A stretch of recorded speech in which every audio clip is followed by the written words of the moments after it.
मंच पर विराजमान मानस के मर्मज्ञ निर्णायक मंडल, पंडाल में उपस्थित समस्त मानस के श्रोता समाज, माताएं बहनें, प्रतिभागी मंडलियां, आज इस ग्राम तेंदुआ के पावन धरा पर शारदीय नवरात्र के पावन अवसर पर रामचरितमानस रूपी गंगा में गोता लगाने का हमें भी सौभाग्य मिला। इसके लिए मैं अपनी मंडली की ओर से आयोजक समिति को और यहाँ के सभी ऐसे जो है कि महान आत्माओं को सत सत नमन करता हूँ, प्रणाम करता हूँ। बहरहाल कथा प्रसंग की ओर चलते हैं।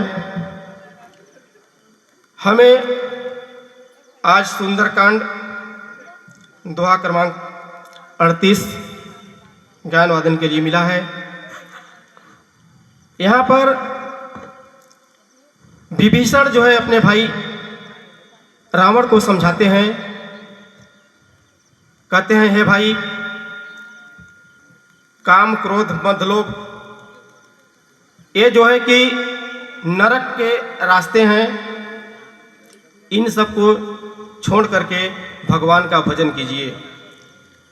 और रावण को सचेत करते हुए कहते हैं कि हे तात, ये राम कोई केवल मनुष्यों के ही राजा नहीं है, बल्कि ये समस्त लोगों के स्वामी हैं और कालों के भी काल हैं। वे जो है कि संपूर्ण ऐश्वर्य से संपन्न भगवान हैं। वे विकार रहित हैं, अजन्मा हैं, व्यापक हैं, अजय हैं, अनादि हैं और अनंत ब्रह्म हैं। हे भाई, उन कृपा के समुद्र भगवान ने इस धरती पर जो है कि पृथ्वी, ब्राह्मण, गौ और देवताओं का हित करने के लिए ही शरीर धारण किए हैं।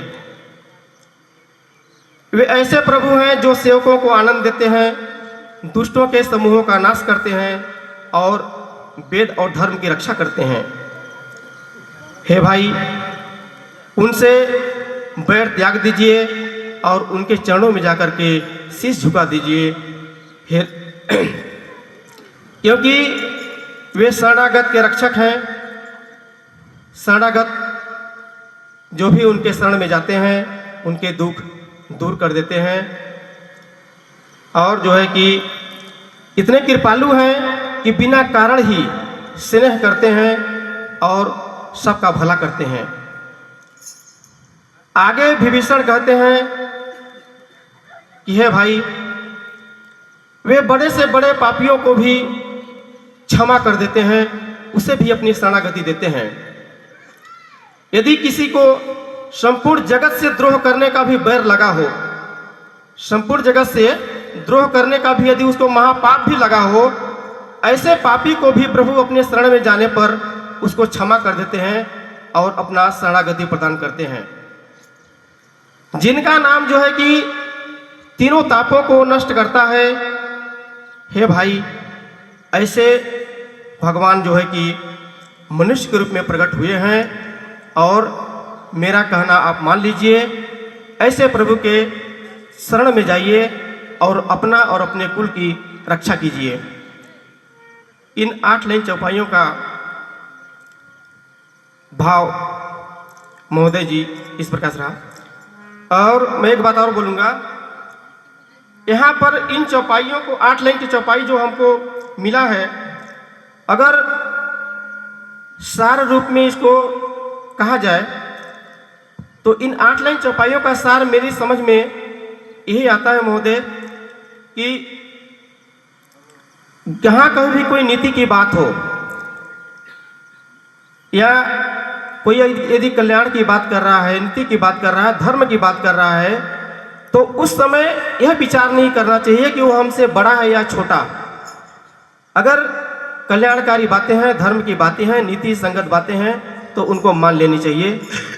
बोलिए सियावर रामचंद्र की जय। माता रानी के दरबार का भजन चिट के माध्यम से आपको प्राप्त हुआ है।